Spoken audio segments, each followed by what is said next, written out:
Hello everyone, नमस्ते and I welcome everyone on Shinaji astrology. तो आज का वीडियो बहुत ही ज़्यादा इंटरेस्टिंग होने वाला है क्योंकि आज हम लोग बात करेंगे सैटर्न पेंडिंग कर्मा से रिलेटेड एक टेक्निक के बारे में। सैटर्न के कौन से प्रीवियस लाइफ के कर्मास हैं जो पेंडिंग है, तो एक टेक्निक के ऊपर हम लोग बात करेंगे।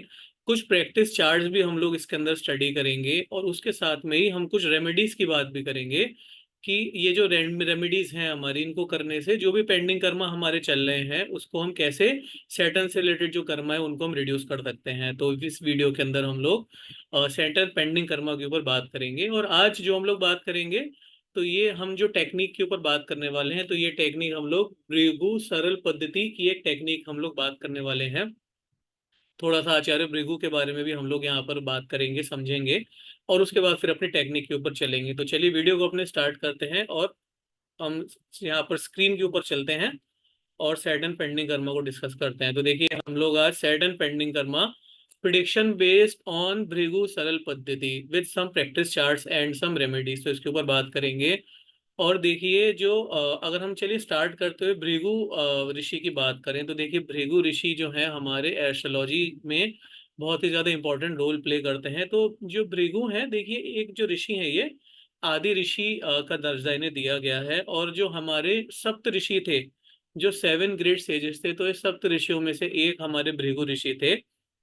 और ये भी one of the many Prajapati created by Brahma, यानी कि जो ब्रह्मा जी ने बहुत सारे प्रजापति का निर्माण किया था, तो ये भी एक प्रजापति थे। और the first compiler of predictive astrology, यानी कि एस्ट्रोलॉजी में जो प्रिडिक्शन वाला पार्ट है, प्रिडिक्टिव एस्ट्रोलॉजी है, तो उसके ऊपर भृगु ऋषि ने बहुत ही ज्यादा रिसर्च करा था, बहुत ज्यादा मेहनत किया था। उसके बाद ये काफी सारे प्रिडिक्टिव टेक्नोलॉजी लेकर आए थे। और एस्ट्रोलॉजी में भृगु ऋषि की जो पद्धति है उसका बहुत ही विशेष महत्व है, विशेष स्थान है। और भृगु ऋषि जो हैं, ये इन्होंने भृगु संहिता का भी निर्माण किया था, जिसके अंदर ये एक एस्ट्रोलॉजिकल क्लासिक है। और भृगु संहिता, जैसा कि हम सब लोग जानते ही हैं, तो काफी अच्छी प्रिडिक्टिव एस्ट्रोलॉजी के टूल्स हैं। तो इसी की एक टेक्निक आज हम लोग डिस्कस करते हैं। तो चलिए हम स्टार्ट करते हैं, बात करते हैं सबसे पहले अपनी जो टेक्निक है। तो देखिए टेक्निक क्या कहती है। तो जो टेक्निक है, ये शनि के जो प्रीवियस लाइफ हाउसेज हैं उससे रिलेटेड टेक्निक है। टेक्निक ये कहती है, wherever Saturn sits he creates up and down in the fourth house from it minimum any one significance of that house. अगर हम हिंदी में समझने का प्रयास करें, तो शनि जहां पर भी बैठते हैं, जिस भी घर में शनि बैठते हैं, तो अपने से जो चौथा घर उनका होता है, वहां पर कोई ना कोई एक सिग्निफिकेंस में वो अप एंड डाउन जरूर क्रिएट करते हैं, फ्लक्चुएशन जरूर क्रिएट करते हैं।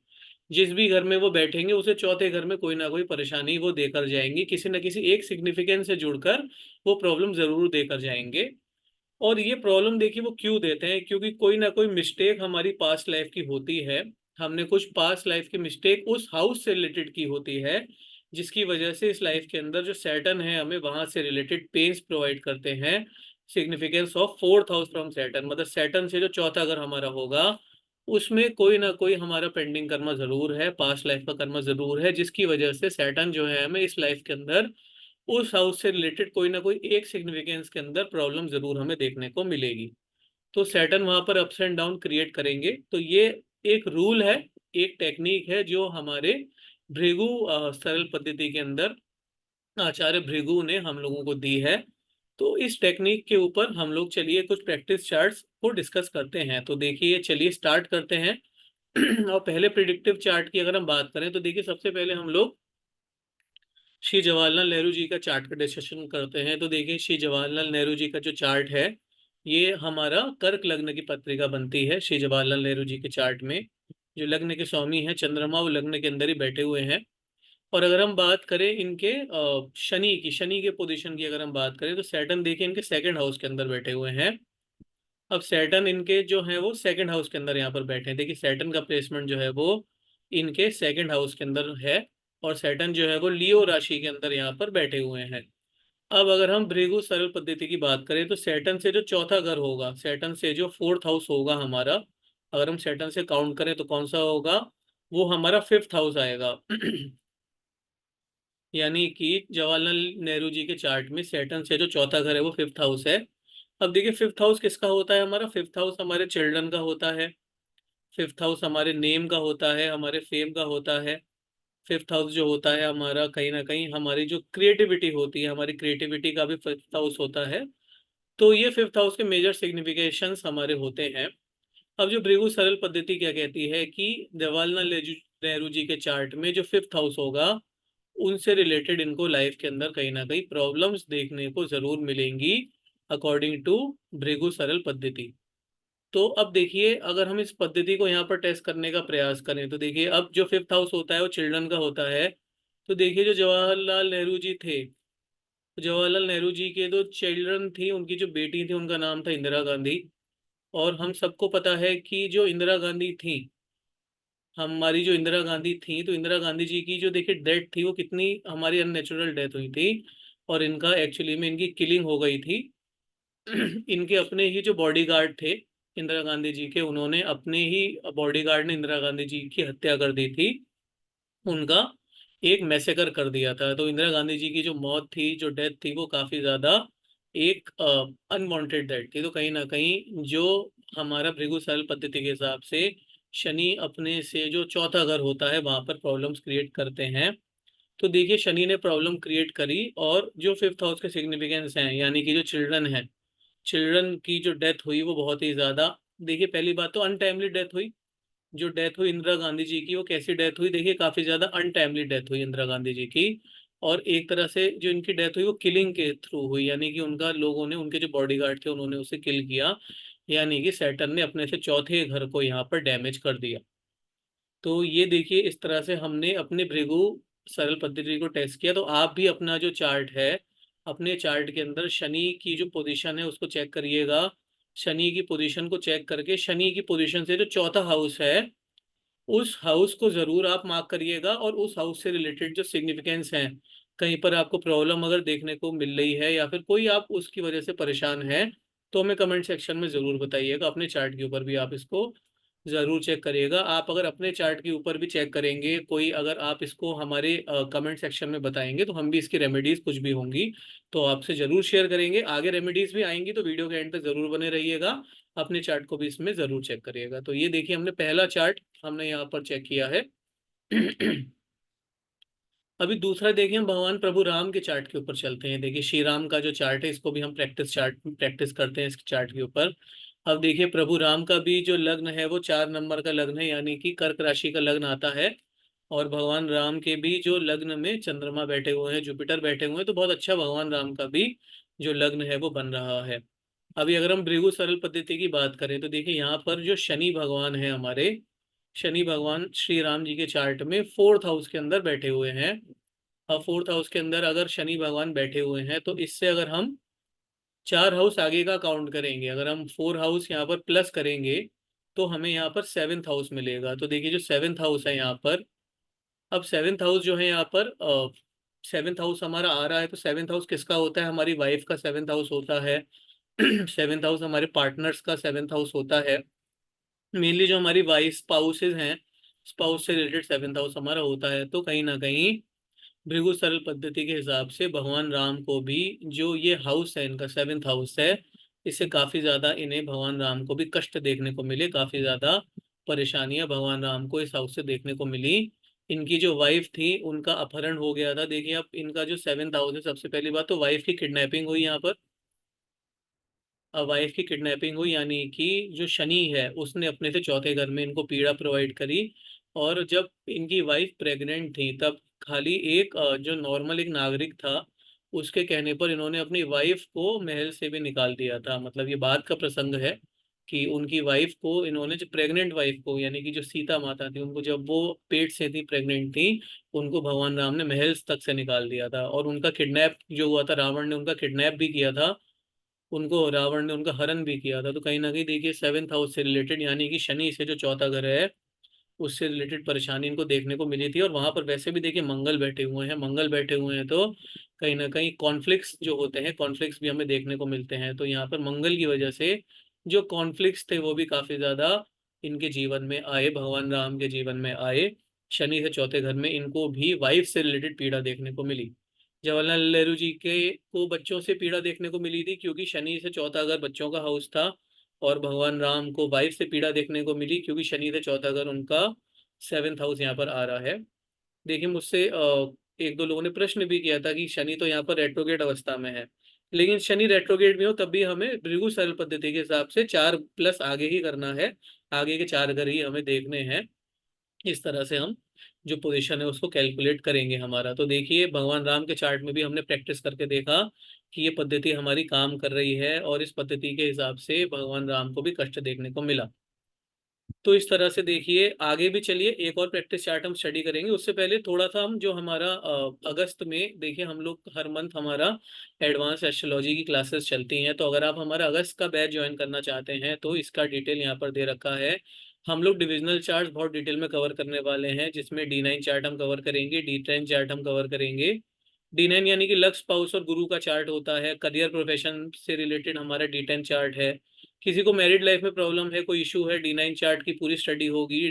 करियर या प्रोफेशन से इशू है तो D10 चार्ट की स्टडी करेंगे। पेरेंट्स और लीनिएज के लिए D12 चार्ट स्टडी होगा। पास्ट लाइफ कर्म, देखिए काफी सारी हमारी लाइफ की ऐसी प्रॉब्लम्स होती हैं जो हमें नहीं पता होती, उसका जो कनेक्शंस होते हैं हमारी प्रीवियस लाइफ से होते हैं, तो कहीं ना कहीं पास्ट लाइफ कर्मा का चार्ट भी हम स्टडी करेंगे। और हेल्थ के लिए हम D6 चार्ट स्टडी करने वाले हैं नेक्स्ट मंथ। 14 क्लासेस हमारी टेंटेटिव रहेंगी नेक्स्ट मंथ में। प्रश्न और होरारी एस्ट्रोलॉजी भी हम इसके अंदर कवर करेंगे। प्रश्न यानी कि अगर आपको अपना बर्थ टाइम नहीं पता है, उसके बाद भी अगर आप अपना प्रिडिक्शन चाहते हैं तो उसके लिए प्रश्न मार्ग होता है, उसको भी हम स्टडी करेंगे। बहुत ही मिनिमल डोनेशन है इसकी 1 मंथ की। और ये जो है इसके साथ में एडिशनल चीज़ें आपको देखिए 24/7 के व्हाट्सएप ग्रुप में भी ऐड किया जाएगा। डाउट क्लासेस आपकी रेगुलरली होंगी, और हर चार्ट के साथ में बहुत सारी प्रैक्टिस चार्ट्स आपको मिलेंगे।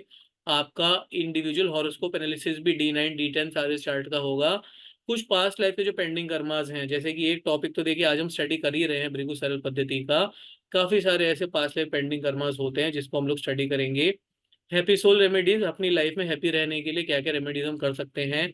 काफी असाइनमेंट रहेंगे, स्टडी मटेरियल रहेंगे। और अगर आप एस्ट्रोलॉजी पहली बार सीख रहे हैं, आपको बेसिक्स का भी आइडिया नहीं है, तो भी कोई आपको प्रॉब्लम की बात नहीं है, क्योंकि 5 कॉम्प्लीमेंट्री बेसिक एस्ट्रोलॉजी की वीडियोस हम भेजेंगे जिसमें आपको basic knowledge of planets, houses और राशिज होगा, जिससे आप आपकी जो बेसिक चीजें हैं उसको भी आप कवर कर पाएंगे। बैच के अंदर देखिए हमने ओनली 20 सीट्स रखी हैं, ताकि हम सारे जो स्टूडेंट्स हैं इंडिविजुअली काफ़ी स्टूडेंट्स के ऊपर फोकस कर पाएँ। और 50% सीट्स ऑलरेडी हमारी फिल हो चुकी हैं। तो अगर आप हमारे साथ जुड़ना चाहते हैं तो नीचे जो टेलीफोन नंबर यहाँ पर दिया है उससे आप हमसे बात कर सकते हैं। चलिए आगे बढ़ते हुए तीसरे प्रैक्टिस चार्ट की बात करते हैं। तो देखिए जो अगला प्रैक्टिस चार्ट हम ले रहे हैं वो इंदिरा गांधी जी का चार्ट ले रहे हैं। अभी इंदिरा गांधी जी का अगर हम शनि की पोजीशन देखें यहाँ पर, तो शनि की पोजीशन इंदिरा गांधी जी के लग्न में ही आ रही है। सैटर्न की पोजीशन जो है वो इंदिरा गांधी जी के कहीं ना कहीं लग्न के अंदर आ रही है। और सैटर्न से अगर हम अब यहाँ पर अगर भृगु सरल पद्धति की बात करें, तो सैटर्न से जो 4th हाउस है हमारा, सैटर्न से 4th हाउस में देखिए हमारा 4th हाउस ही आएगा, जो शनि से चौथा घर होगा हमारा। अब देखिए शनि से जो चौथा घर हमारा आ रहा है, शनि से चौथा घर जो है वो हमारा नेचुरल 4th हाउस है। अब जो नेचुरल 4th हाउस होता है हमारा, वो कहीं ना कहीं हमारा हमारे मन की शांति का होता है, हमारे माइंड का होता है, कहीं ना कहीं हमारी मदरलैंड का भी होता है। हमारी जो मन की शांति होती है, तो कहीं ना कहीं हमारी जो पीस ऑफ माइंड है, तो पीस ऑफ माइंड का भी हमारा 4th हाउस होता है। तो शनि अपने से चौथे घर के अंदर इन सारी चीजों के अंदर डैमेज क्रिएट करेंगे। तो देखिए कहीं ना कहीं पीस ऑफ माइंड को तो इनकी बहुत ही ज्यादा डैमेज हुआ, क्योंकि इनके जो बोथ सन्स थे, इनके जो दोनों बच्चे थे, बोथ सन्स का मर्डर कर दिया गया, या फिर बोथ सन्स की इनके साथ में किलिंग हो गई, जिसकी वजह से इनकी मन की शांति को बहुत ही ज्यादा नुकसान पहुंचा। और कहीं ना कहीं इन्होंने अपने कार्यकाल के दौरान में इमरजेंसी भी लगाई। इमरजेंसी लगाने का मतलब है कि मदरलैंड के ऊपर काफी ज्यादा इनको परेशानी देखने को मिली, वहां पर इमरजेंसी लगी, दंगे हुए, फसाद हुए, ये सब चीजें बहुत इन्हें देखने को मिली। तो इनके मन की शांति भी खराब हुई, और कहीं ना कहीं जो मातृभूमि थी, जिसका जो भी 4th हाउस से रिलेटेड है, इनके टाइम में मातृभूमि को भी काफी कष्ट देखने को मिला इनकी लाइफ में। तो यहाँ पर देखिए शनि से जो 4th हाउस है, उसने इनको भी काफी ज्यादा परेशानी का सामना इंदिरा गांधी जी के चार्ट में भी इंदिरा गांधी जी को भी करने को मिला। तो यहाँ पर भी काफी ज्यादा प्रॉब्लम्स इंदिरा गांधी जी को देखने को मिली। उसके बाद में देखिए तो इस तरह से हम ये देखेंगे कि किस तरह से हमें ये पता करना है कि जो भृगु सरल पद्धति की पहली टेक्निक है कि शनि अपने से चौथे घर में प्रॉब्लम्स क्रिएट करते हैं। तो इस तरह से हमने 3 प्रैक्टिस चार्ट्स के ऊपर इसको स्टडी किया है। चलिए कुछ फटाफट से आसान रेमेडीज की बात कर लेते हैं। तो आपको क्या करना है, अपने चार्ट में शनि से आप शनि की पोजीशन अपने चार्ट में देख लीजिए। शनि से चौथे घर में जो भी राशि होगी, उस राशि का लॉर्ड आप देख लीजिए कौन है, और उससे रिलेटेड रेमेडीज आप करनी शुरू कर दीजिए। शनि से रिलेटेड जो रेमेडीज हैं, उस हाउस के लॉर्ड से रिलेटेड रेमेडीज अगर आप करेंगे तो बहुत ही ज्यादा अच्छा रहेगा। अब जैसे किसी का जो शनि है वो मिथुन साइन के अंदर बैठा हुआ है, अभी मिथुन राशि के अंदर शनि है आपका, यानी कि शनि 3 नंबर में है, इससे अगर आप +4 करेंगे तो यहाँ पर हमें 6 नंबर की राशि यानी कि वर्गो मिलेगी। अब वर्गों के जो रूलर हैं वो भी हमारे कौन होते हैं, वो भी हमारे मरकरी ही होते हैं। तो ऐसे में अगर आप गणेश जी की उपासना करेंगे, गणेश जी की प्रार्थना करेंगे, आप हरी चीजों का दान करेंगे, तो शनि जो चौथे घर में अपने पास्ट लाइफ के पेंडिंग कर्मा से रिलेटेड प्रॉब्लम्स दे रहा है, उसमें आपको बहुत ही ज्यादा रिलीफ देखने को मिलेगा। अपनी राशि के अंदर जरूर चेक करिएगा। सपोज करिए किसी शनि किसी का कैप्रिकॉन के अंदर बैठा हुआ है, कैप्रिकॉन यानी कि जो कैप्रिकॉन होता है हमारा 10 नंबर की गिनती होती है। अब यहाँ से अगर हम 4 हाउस प्लस करेंगे तो यहाँ से हमें एरीज राशि मिलेगी, यानी कि 1 नंबर का साइन मिलेगा, जिसके रूलर हमारे मार्स होते हैं। तो कहीं ना कहीं मार्स को प्रसन्न करने के लिए आप लाल चीजों का दान कर सकते हैं, आप हनुमान जी की उपासना कर सकते हैं। ये अगर आप करेंगे तो आपको काफी ज्यादा बेनिफिट देखने को मिलेगा। तो इस तरह से हम जो शनि से चौथे घर में जो राशि है, उसके राशि लॉर्ड को अगर हम प्रे करेंगे तो हमें काफी फायदा देखने को मिलेगा। उसके बाद देखिए, identify the natural house Lord. जो शनि से चौथे घर में जो नेचुरल हाउस लॉर्ड है, उसकी उपासना करना भी हमारे लिए अच्छा रहता है। जैसे किसी का शनि अगर 5th हाउस के अंदर बैठा हुआ है, तो इससे अगर हम 4 प्लस करेंगे, 4 प्लस करने पे यहाँ पर हमें 8th हाउस मिलेगा। अब जो 8th हाउस है, इसके नेचुरल जो लॉर्ड होते हैं हमारे, वो केतु होते हैं। तो केतु की रेमेडीज करने से हमें बहुत ज्यादा लाभ मिलेगा। जैसे कि अगर हम काले कुत्ते की सेवा करते हैं, ब्लैक डॉग की सेवा करते हैं, बहुत अच्छा रहेगा। अगर हम एस्ट्रोलॉजी रीड करते हैं तो भी हमारे लिए अच्छा रहेगा। अगर हम हनुमान चालीसा का पाठ करते हैं तो भी हमारे लिए काफी ज्यादा अच्छा रहेगा। नेचुरल लॉर्ड जो है, हम उन नेचुरल लॉर्ड्स की भी पूजा कर सकते हैं, उससे भी हमें फायदा मिलेगा। सैटरडे के दिन में शनि भगवान के मंदिर जाएं, सरसों के तेल का दिया जलाएं, शनि चालीसा का पाठ करें, हमारे लिए बहुत अच्छा रहेगा। अब देखिए, काल भैरव अष्टकम का जो पार्ट होता है, ये बहुत ही ज्यादा एक इम्पॉर्टेंट रेमेडी हमारी मानी जाती है। शनि से रिलेटेड जो समस्या हमारी लाइफ के अंदर होती है, तो अगर हम काल भैरव अष्टकम का पाठ करते हैं, शनि अपने से चौथे घर में अगर परेशानी क्रिएट कर रहे हैं, काल भैरव अष्टकम का पाठ करेंगे तो आपको उन प्रॉब्लम्स के अंदर काफी ज्यादा रिलीफ देखने को मिलेगा। साथ ही साथ में देखिए, दुर्गा चालीसा का पाठ करने से भी हमें बहुत ज्यादा रिलीफ मिलती है। जो भी शनि की वजह से परेशानियां आपकी लाइफ के अंदर क्रिएट हो रही हैं, आपको काल भैरव अष्टकम और दुर्गा चालीसा का पाठ करना बहुत ही ज्यादा फायदेमंद रहेगा। कमेंट सेक्शन में जरूर बताइएगा आपके शनि से चौथे घर में कौन सा चौथा घर आ रहा है। अगर आप उससे रिलेटेड समस्या फेस कर रहे हैं तो ये रेमेडीज जरूर करिएगा, आपको जरूर फायदा होगा। अंत में जो लास्ट रेमेडी है हमारी, वो काली चालीसा है। तो काली चालीसा का पाठ भी अगर हम करते हैं तो भी शनि से चौथे घर में जो प्रॉब्लम्स हैं उसमें हमें रेमेडीज में फायदा देखने को मिलेगा। तो ये सारी चीजें अगर हम करेंगे तो हमें काफी ज्यादा इससे रिलीफ देखने को मिलेगा। तो आई होप आपको हमारा वीडियो अच्छा लगा होगा, जिसमें हमने सैटर्न के जो पेंडिंग कर्मा से रिलेटेड टेक्निक है उसके ऊपर डिस्कशन किया। अपने चार्ट में जरूर इसे लगाकर देखिए, कमेंट सेक्शन में हमें जरूर बताइएगा। और ऐसी और आसान वीडियोस के लिए, प्रिडिक्टिव टेक्निक्स के लिए हमारे चैनल से जरूर जुड़िएगा। और अगर आप हमारे साथ में एस्ट्रोलॉजी लर्न करना चाहते हैं तो आप हमारे जो लाइव कोर्स है उसको भी ज्वाइन कर सकते हैं, हमारे नीचे दिए गए नंबर पर हमसे बात कर सकते हैं। So thank you so much for watching this video. नमस्कार।